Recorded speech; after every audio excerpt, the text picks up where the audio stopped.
Moltes gràcies, senyor alcalde. Bé, des d'Iniciativa estem radicalment en contra de la reforma sanitària, perquè entenem que són retallades en salut i impostos a la gent que estiga malalta.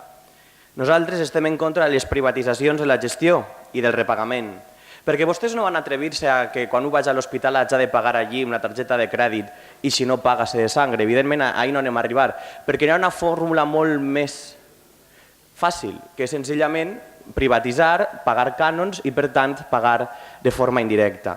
Miren, us ficaré un exemple de fins a on s'està degradant la sanitat pública. El meu abuelo porta hospitalitzat uns mesos i no li entrava ni una lamentable botella d'aigua per a poder sopar, per a poder dinar, per a prendre's el medicament. Molta gent pensarà que una botella d'aigua, en el moment que està, però hi ha famílies que no poden pagar aquestes botelles d'aigua. I l'Agència Valenciana de la Salut té el morro de contestar.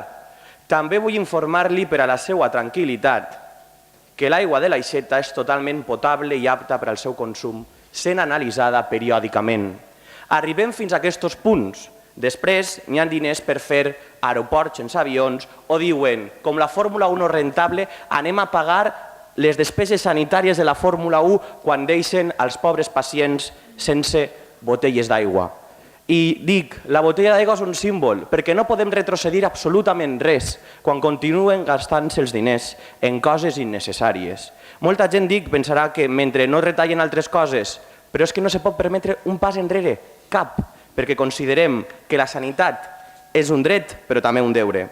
El Partit Popular té els 10 pilares de la reforma de la sanitat i és un argumentari que ha penjat de la seva web per a que la militància, els regidors, els seus diputats, defenguen amb fervor les dures retallades sanitàries. Jo també me les he llegit i senzillament només veient dues coses com gratuïta, però el transport sanitari solo urgente.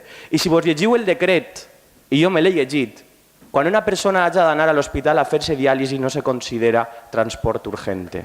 I per tant vostès el que estan fent és ficar un impost a la gent malalta i per ahir nosaltres no passem. I després, i per acabar, vostès donen un dato. Sostenible. La reforma hace un sistema nacional de salud económicamente sostenible y saneado.